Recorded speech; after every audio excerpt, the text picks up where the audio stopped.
I got the sense Edie had spent a lot of time here before my mom sealed the doors.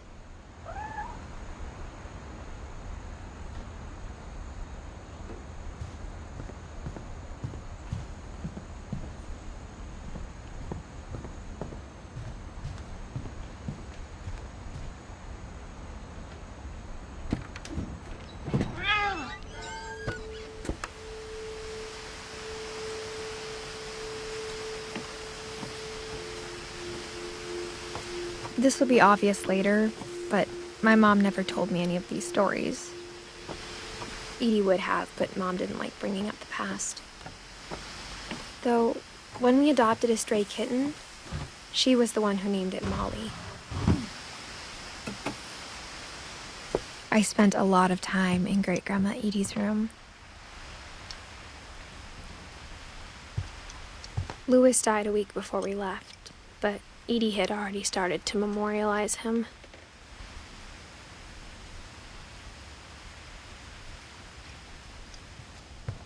Her room was like a museum.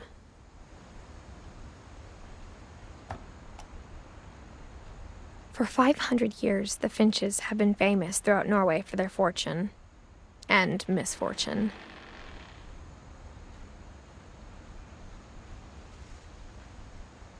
Odin Finch buries the latest victims of the family curse, his wife Ingeborg and their newborn son, Johan. On January 7th, 1937, he set sail with his family and his house, hoping to leave the curse behind. But 40-foot waves off the coast of Washington send the house and Odin to the bottom of the sea. Odin's daughter Edie, with husband Sven and baby Molly, step ashore on their new home, Orcas Island. Odin Finch is the first to be buried in the new family cemetery. His daughter Edie is already dreaming of a new Finch house.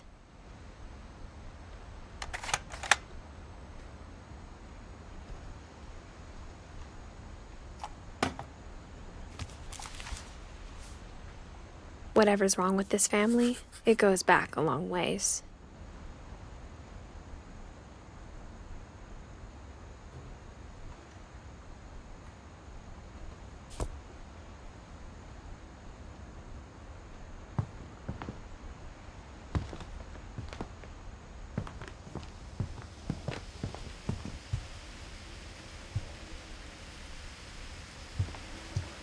Edie gave a big interview about a mole man living under the Finch house. My mom was furious.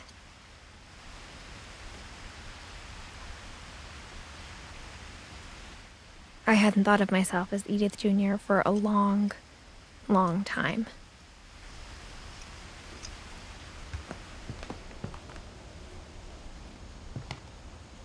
When Edie told people Sven was killed by a dragon, she could also have said he was building a dragon-shaped slide that collapsed. She could have, but she didn't.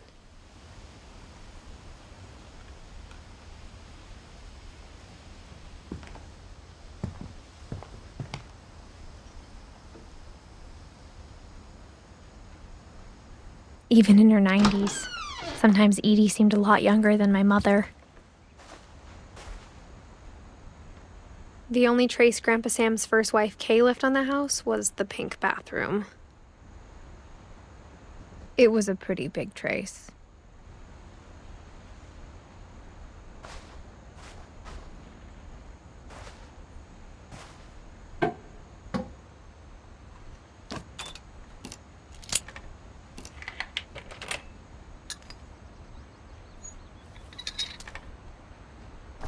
There's a secret in this bathroom.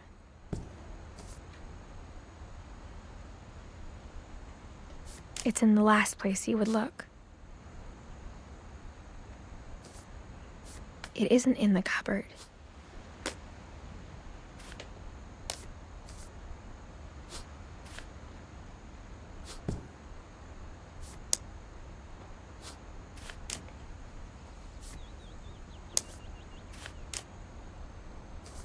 It's hidden in this book.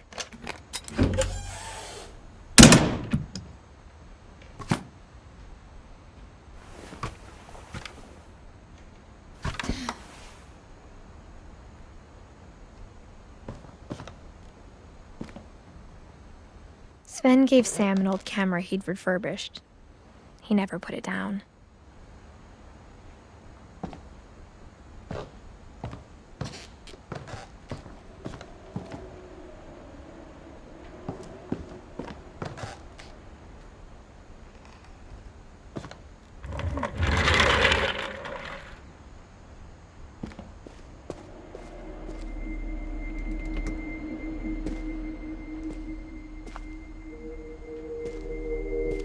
I knew Grandpa Sam had a twin.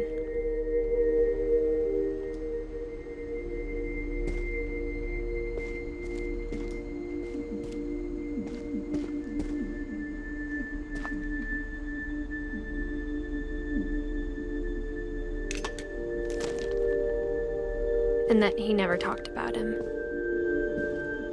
I guess my grandpa didn't like history any more than my mom did.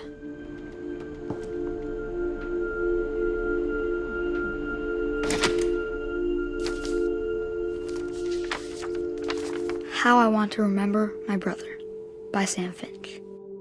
The thing I remember is that when he made up his mind, that was it.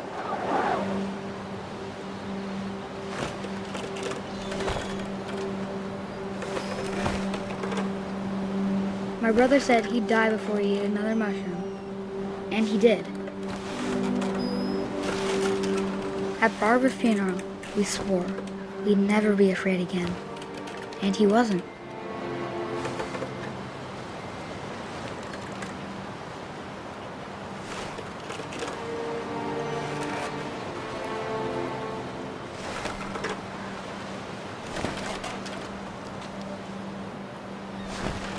I think Calvin always wanted to fly. Sam! Calvin! Dinner's ready! Coming! But that day, he finally made up his mind to do it. I told him going around was impossible. Maybe if I hadn't said that, Calvin! I'm not gonna tell you again! maybe if the wind hadn't picked up, then maybe he'd still be here. But I doubt it. I think he'd already made up his mind. That's what I want to remember about my brother.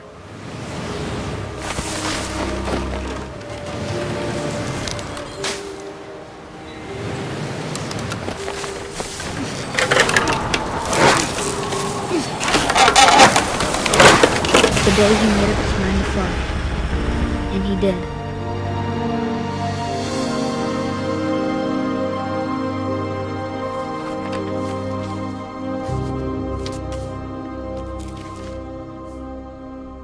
Calvin's story felt strangely familiar. When I was younger, I remember trying to do the exact same thing.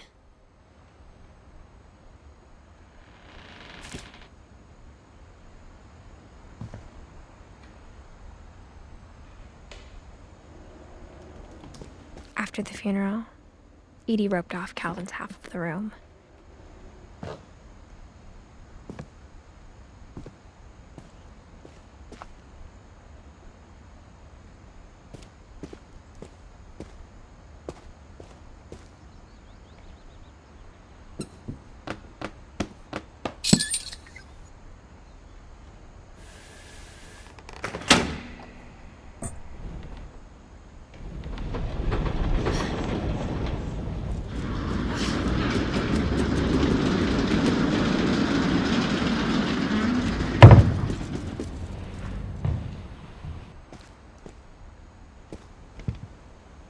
The passages were a pretty tight fit.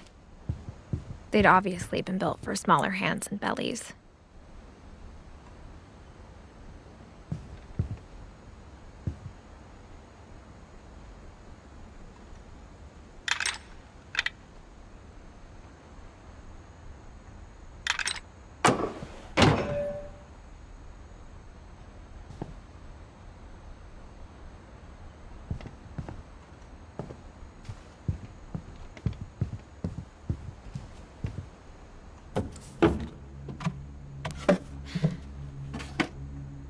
Growing up, I always thought of Barbara as a child star.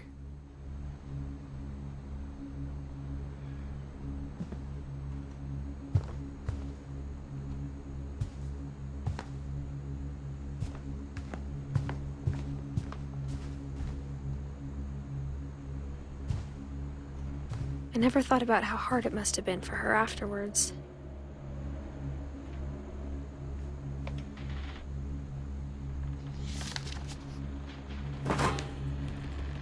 Of all the stories people wrote about Barbara's death, I'm surprised Edie saved this one.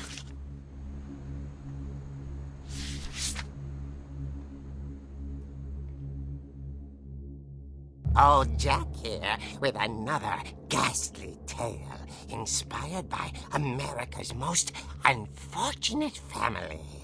I'm calling it The Surprise Ending of Barbara Finch. As a child star, Barbara was famous for her scream. Now at 16, she was all washed up. A has-been.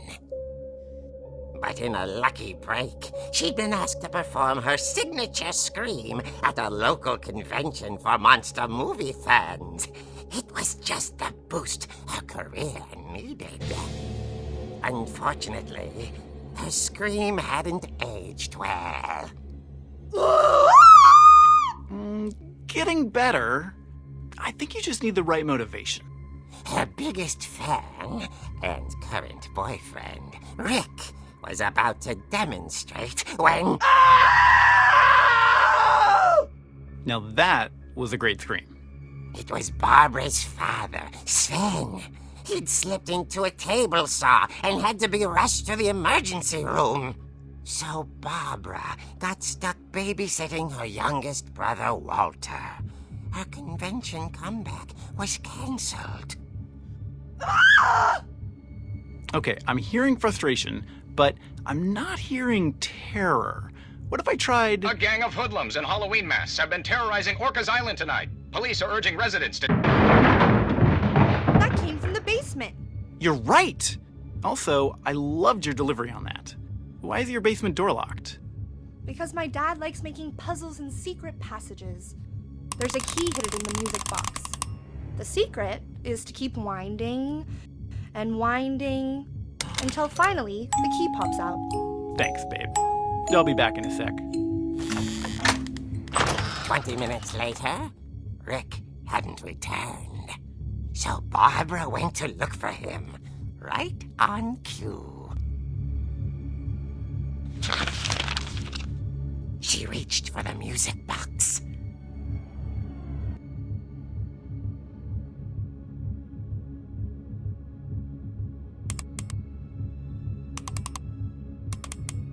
And as she wound the key, she listened for Rick, but the house was silent.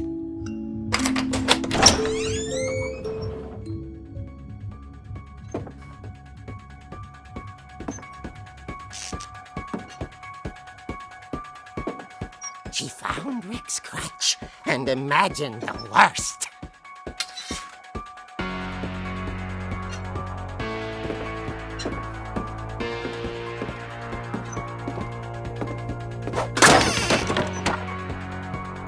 The gang's leader is the infamous Hookman killer, Dr. Carl Hamill, who impaled and then ate his family 10 years ago tonight.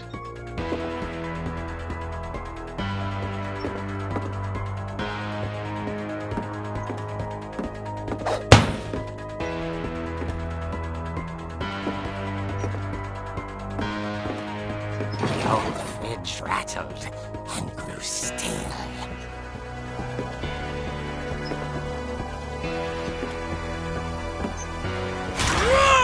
Oh dear!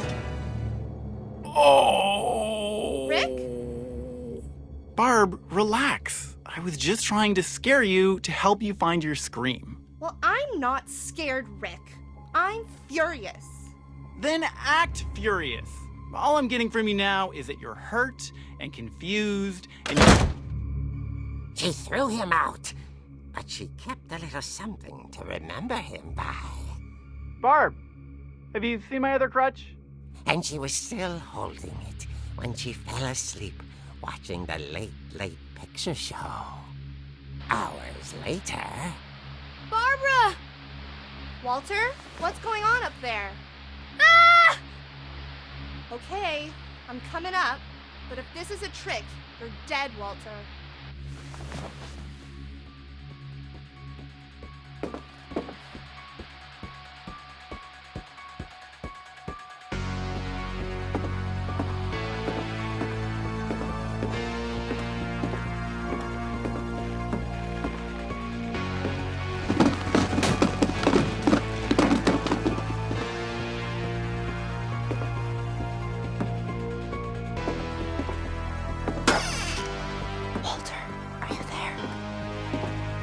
Walter had vanished, but his bedside radio was still on. Orcas Island police describe the man as 6 feet tall, with a steel hook for a hand. Residents are urged to lock all doors and windows and notify the police of any suspicious activity. Barbara turned, saw the hook man, and was speechless. He was quite smashing.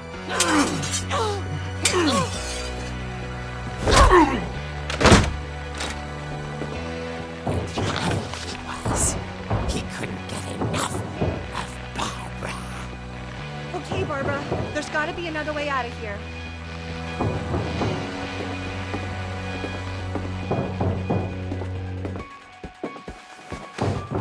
That night, she played her part beautifully.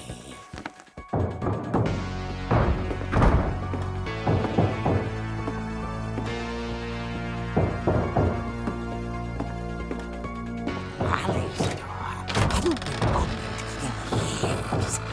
The hinges groaned.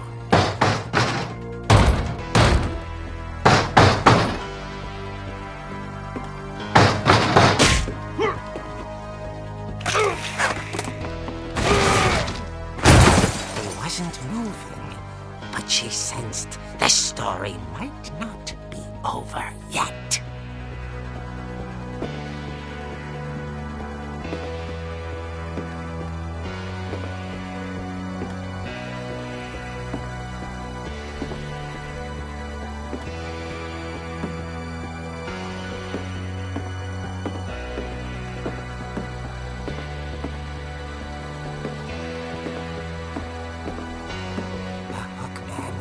Vanished. She listened for his breathing, but all she heard was...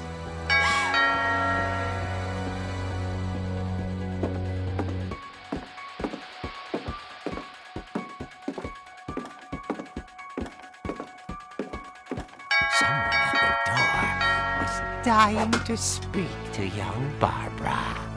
At the door, she heard whispering. It was coming from inside the house.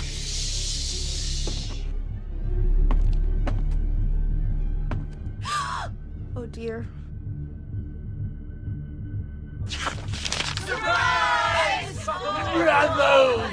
You were wonderful. The monsters had come to surprise her. For Barbara, it was a dream come true. Then she saw what kind of monsters they were, and she realized what was about to happen. She was going to be famous. And with her final breath, Barbara Finch gave the performance of her life.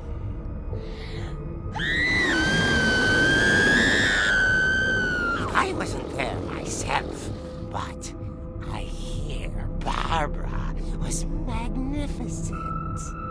Poor girl. She had a taste for stardom. But unfortunately, so did her fans. Of course, the police blamed it all on poor Rick, who disappeared the same night.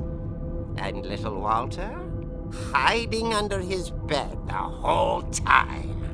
He took it all pretty hard, but that's another story. As for Barbara, tucked inside the music box was all they ever found of her. Her ear. that's what I call a real eerie tale.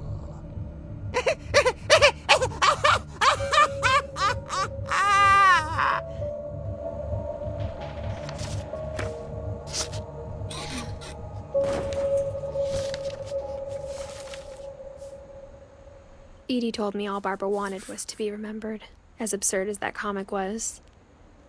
Maybe what Edie saw was a happy ending.